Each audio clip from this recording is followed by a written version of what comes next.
Hi everyone, welcome back to Heart Renderings. This will be another prompt. This one is called At the End of an Empty Street. I'd also like to remind you to please subscribe to my little YouTube channel and also to send stories, if you have them, for me to read, sweet, lovely, and important stories to you at heartrenderings@gmail.com. Great. At the end of an empty street. That's where they always met. For years now, at the end of an empty street. Sometimes they would travel miles to find such a place of solace. This outing would take place on the same day of the week and at the exact same time.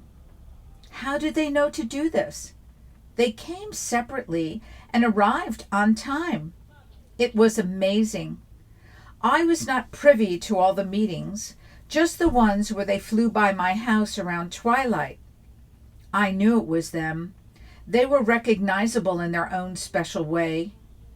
I would often wonder what impetus drove them to this meeting.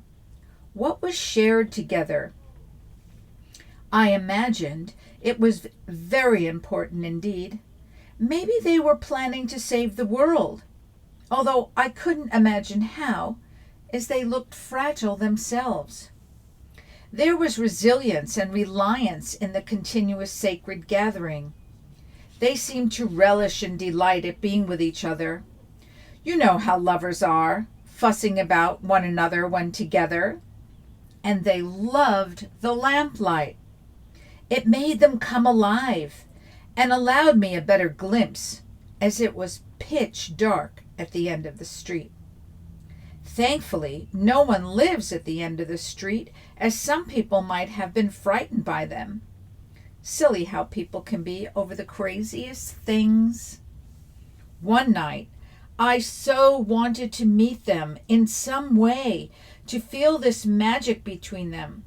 And so I gathered up my courage, garnered a coat and hat, and headed slowly and with some trepidation towards the end of the empty street.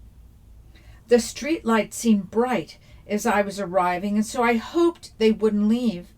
I was curious about them and wanted to know more. As I approached, I could see they were wary, and yet I slowly came closer. I was overcome with a desire to raise my arms and open myself to the experience. That gesture seemed to be the signal for them to start flying close and around me toward the light, circumventing all obstacles, gliding and echolating. They flew next to my head, back and forth in what I sensed to be a greeting.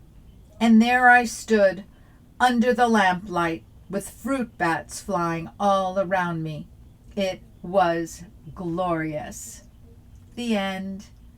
By the way, that's a true story.